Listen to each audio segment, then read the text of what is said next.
آپ بڑے سے بڑے عالم کو, بڑے سے بڑے بزرگ کو اس کی غلطی دکھائیں, اگر وہ واقعی اللہ کا ولی ہے اپنی غلطی مانے گا, اور اگر خالی لوگوں کی نظر میں ولی ہے اور اندر سے وہ شیطان ہے تو کہے گا جناب کہ میں پاگل ہوں, تیری داڑھی الگ کالی ہے, میری داڑھی چٹی ہے, میں تیرے زیادہ پڑھے ہویا. یہی چیز کر. عیسیٰ علیہ السلام کی عمر کیا تھی؟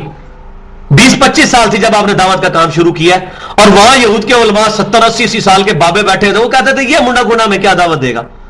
صرف 12 بندے آپ کی زندگی میں آپ کی دعوت کو آپ قبول کیا. یہی حال ہوا نبی صلی اللہ علیہ وسلم کے ساتھ بھی. جب آپ مدینہ شریف میں گئے, وہاں علماء یہود بیٹھے ہوئے تھے جن کی اکثریت نے اسلام نہیں قبول کیا. وہ کہتے تھے یہ ہمیں کیا بتائے گا آگے, 70,000 نبی ہمارے اندر آئے, ہم اتنی بڑی بڑی مسندوں پہ اپنے بیٹھے ہوئے, ہم اس کی بات کیسے مانیں جس کی تو داڑھی بھی کالی ہے, اور ادھر 80-80 سال کے بزرگ بیٹھے ہوئے ہیں. یہ سارے بزرگ پاگل ہیں. سیم وہی بیماری آج بھی موجود ہے. تو اللہ تعالیٰ فرماتا ہے انہوں نے اختلاف کیا بغیم بینہم, ارج ٹو ڈومینیٹ, کہ میں کیوں کسی کی بات مانوں, لوگ میرے پیچھے چلیں. اس کی وجہ سے کوئی بات قبول ہی نہیں کرتا. اسی لیے کوئی بھی کسی فرقے کا کوئی مولوی کو بزرگ ہوگا وہ کبھی بھی نہیں قبول کرے گا دوسرے کی بات کو. یہاں بیٹھ کے کہیں گے ایران میں سارے گمراہ بیٹھے ہوئے ہیں, حالانکہ یہ لوگ سارے ایران میں پیدا ہوتے ہیں تو سارے کے سارے وہی ہوتے ہیں, کیونکہ ادھر اس لیے بریلوی جو بندی والے حدیث ہیں کہ ان کے گھروں میں پیدا ہوئے ہیں, قادیانی صرف اس لیے قادیانیوں کے گھر پیدا ہوا ہے, ادھر اس لیے حنفی ہے کہ ادھر پیدا ہوئے ہیں. اگر یہ ایران میں ہوتے ہیں اور ہم ان کو جا کے قرآن سمجھاتے ہیں, وہ کہتے ہیں کہ تم کیا باتیں کر رہے ہو, یہ تو کہیں ہم نے سنی ہی نہیں ہے, ہم تو بچپن سے سیدنا ابوبکر سیدنا عمر کو گالیاں دیتے آ رہے ہیں, تم ان کے فضائل بیان کر رہے ہو. استغفر اللہ. اتنے بڑے بڑے بزرگ پاگل ہیں. ادھر بھی 1000 سال پرانے مزار بنے ہوئے ہیں. جو ایران کے اندر جو شیعت اور رافضیت کا دین آیا وہ بھی پوری ہسٹری رکھتا ہے.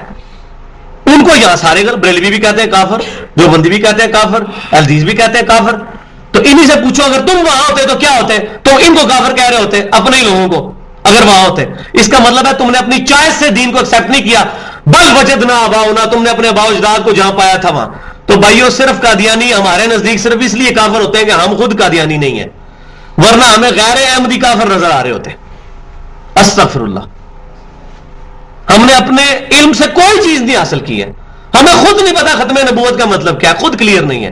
اور بھائیو ختم نبوت خالی یہ نہیں ہے کہ نبی صلی اللہ علیہ وسلم کے بعد کوئی نبوت کا دعویٰ نہیں کر سکتا. آپ صلی اللہ علیہ وسلم کی وفات کے بعد کسی شخص کے بارے میں یہ عقیدہ رکھنا کہ اس کو الہام ہو جاتا ہے, اس کو کشف ہو جاتا ہے, اس کو غیب کی خبر پتہ چل جاتی ہے, وہ لوگوں کے دل کا حال جان لیتا ہے, یہ سب کی سب چیزیں ختم نبوت کے خلاف ہیں.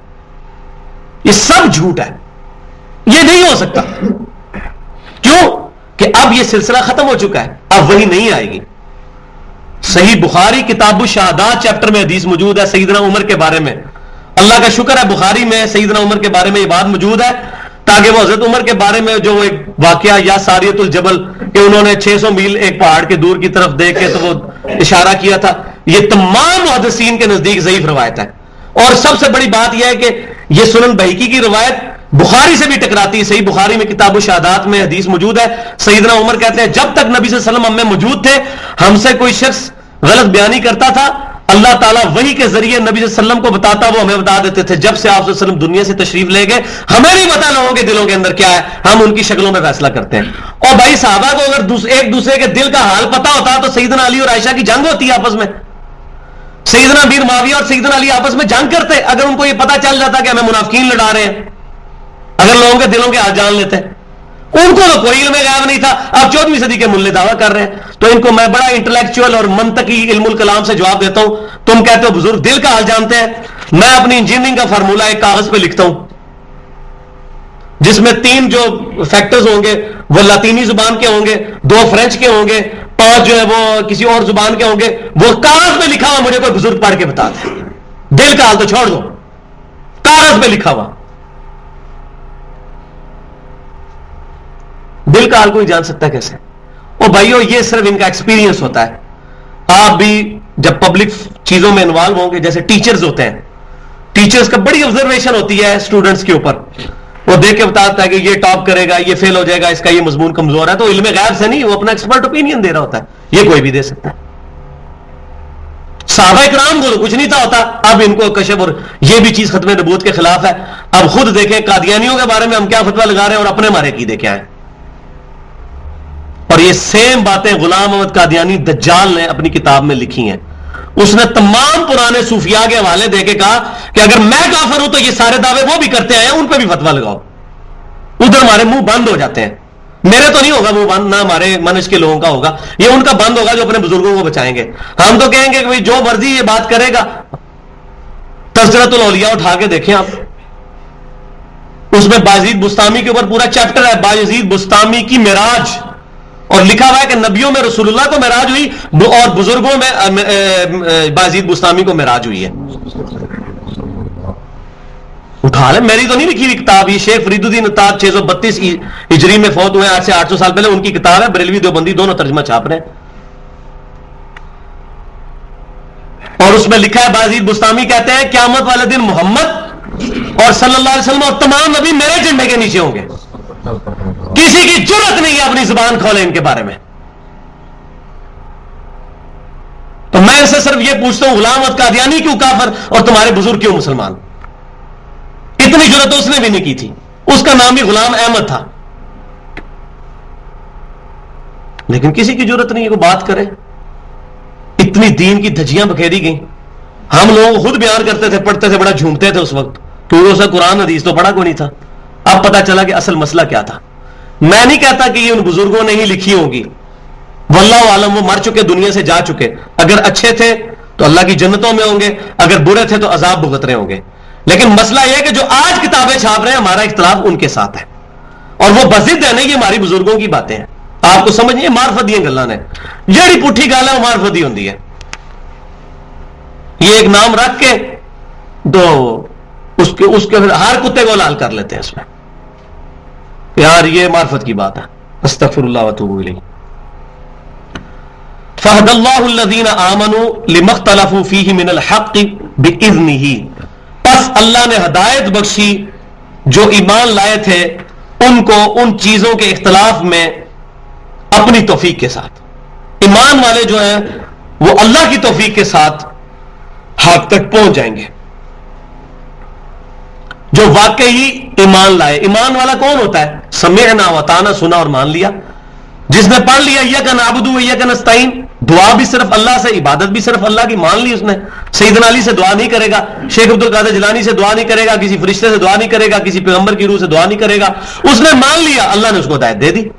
لیکن جس نے نہیں ماننا اس کے لیے کوئی ہدایت نہیں.